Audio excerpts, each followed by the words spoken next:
வணக்கம் என் அருமைக்குரிய நண்பர்களே.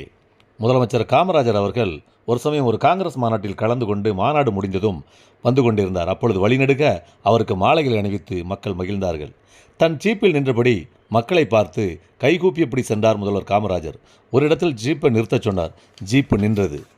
எல்லோரும் ஆச்சரியத்துடன் பார்த்தார்கள்.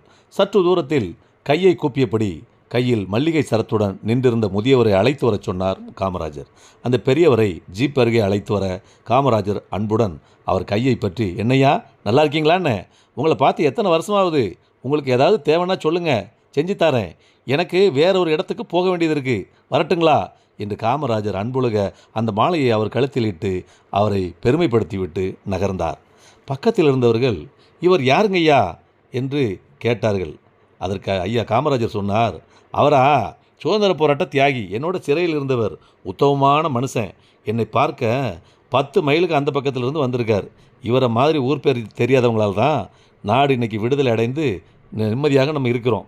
அப்பேற்பட்ட தியாகிகளை நம்ம மறக்கலாமா என்று அவருடைய முன்கதையை அவருடைய கேட்டவருக்கு கூறினார் காமராஜர். தன்னோடு நாட்டுக்காக உழைத்தவர்களை பெரும் பதவிக்கு வந்த பின்னரும் மறக்காத நல்ல உள்ளத்தை அறிந்து அந்த அதிகாரிகள் நெகிழ்ந்தார்கள்.